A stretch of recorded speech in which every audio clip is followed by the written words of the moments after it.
कुमार सानू, जिनका जन्म 20 अक्टूबर 1957 को कोलकाता में केदारनाथ भट्टाचार्य के रूप में हुआ, एक प्रतिष्ठित भारतीय पार्श्व गायक हैं जिन्हें बॉलीवुड के मेलोडी किंग के रूप में मनाया जाता है। भारतीय सिनेमा में सबसे विपुल और प्रिय आवाज़ों में से एक बनने की उनकी यात्रा समर्पण, प्रतिभा और अपने दर्शकों के साथ एक गहरे जुड़ाव की कहानी है। प्रारंभिक जीवन और संगीत की शुरुआत एक समृद्ध संगीत विरासत वाले बंगाली हिंदू परिवार से ताल्लुक़ रखने वाले कुमार सानू की प्रारंभिक शिक्षा उनके पिता पशुपति भट्टाचार्य से हुई, जो एक गायक और संगीतकार थे जिन्होंने उनमें संगीत के प्रति प्रेम पैदा किया और उन्हें गाना और तबला बजाना सिखाया। कलकत्ता विश्वविद्यालय से वाणिज्य में स्नातक की डिग्री प्राप्त करने के बाद सानू ने 1979 में कलकत्ता के विभिन्न शो और रेस्तरां में प्रदर्शन करते हुए अपने संगीत करियर की शुरुआत की। इस दौरान उन्होंने अपने आदर्श किशोर कुमार की गायन शैली का अनुकरण किया, जो बाद में उनकी विशिष्ट और पहचानने योग्य आवाज़ में विकसित हुई। मुंबई में स्थानांतरण और सफलता अपनी संगीत आकांक्षाओं को आगे बढ़ाने के लिए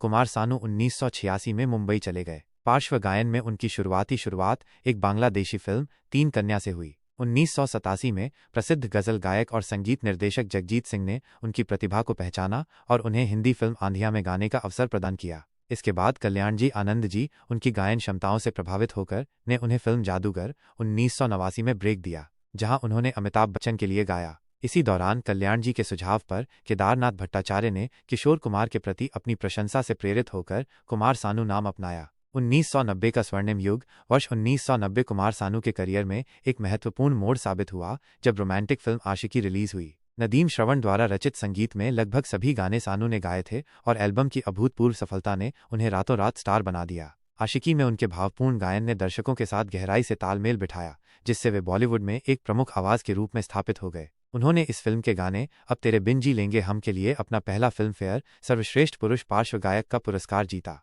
1990 का दशक कुमार सानू के लिए स्वर्णिम युग साबित हुआ, क्योंकि वे कई चार्ट टॉपिंग रोमांटिक गानों की आवाज़ बन गए। नदीम श्रवण, अनु मलिक और जतिन ललित जैसे संगीतकारों के साथ उनके सहयोग ने साजन 1991, दीवाना 1993, बाजीगर 1993 और 1942, ए लव स्टोरी 1994 जैसी फिल्मों के लिए कई यादगार ट्रैक तैयार किए।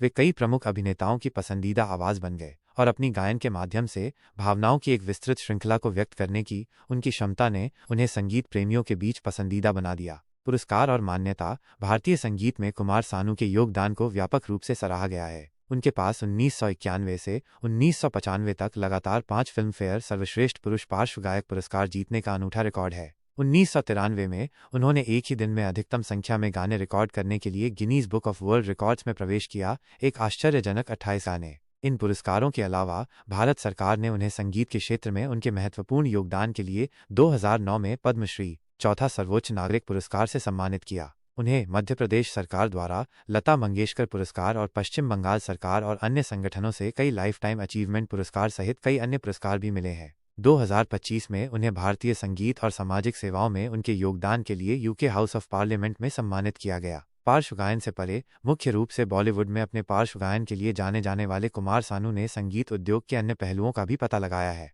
उन्होंने कई फिल्मों के लिए संगीत तैयार किया है और फिल्म निर्माण में भी कदम रखा है। एक कलाकार के रूप में उनकी बहुमुखी प्रतिभा उन विभिन्न प्रकार के गीतों से स्पष्ट होती है जो उन्होंने 22 से अधिक भाषाओं में गाए हैं। परोपकारी प्रयास। कुमार सानू परोपकारी गतिविधियों में भी सक्रिय रूप से शामिल हैं। वो बिस्वा बंधन सेरेब्रल पाल्सी के लिए एक फाउंडेशन के ट्रस्टी और ब्रांड एम्बेसडर हैं। उन्होंने दिल्ली में वंचित बच्चों के लिए एक प्राथमिक विद्यालय कुमार सानू विद्या निकेतन भी स्थापित किया है, जहां उन्हें मुफ्त वर्दी और किताबें प्रदान की जाती हैं। एक स्थायी विरासत। 3 दशकों से अधिक के करियर के साथ कुमार सानू ने अनुमानित 17,000 से 22,000 गाने गाए हैं। उनकी आवाज़ आज भी दर्शकों को मोहित करती है और उनके गाने भारतीय लोकप्रिय संगीत के क्षेत्र में कालातीत क्लासिक्स बने हुए हैं। अपनी गायन के माध्यम से रोमांस और भावनाओं को व्यक्त करने की उनकी क्षमता ने उन्हें लाखों लोगों के दिलों में एक विशेष स्थान दिलाया है, जिससे बॉलीवुड के सबसे प्रिय और प्रभावशाली पार्श्व गायकों में से एक के रूप में उनकी स्थिति मजबूत हुई है। हाल के दिनों में भी वो लाइव शो में प्रदर्शन करना और अन्य कलाकारों के साथ सहयोग करना जारी रखते हैं, जो संगीत के प्रति उनके अटूट जुनून को दर्शाता है।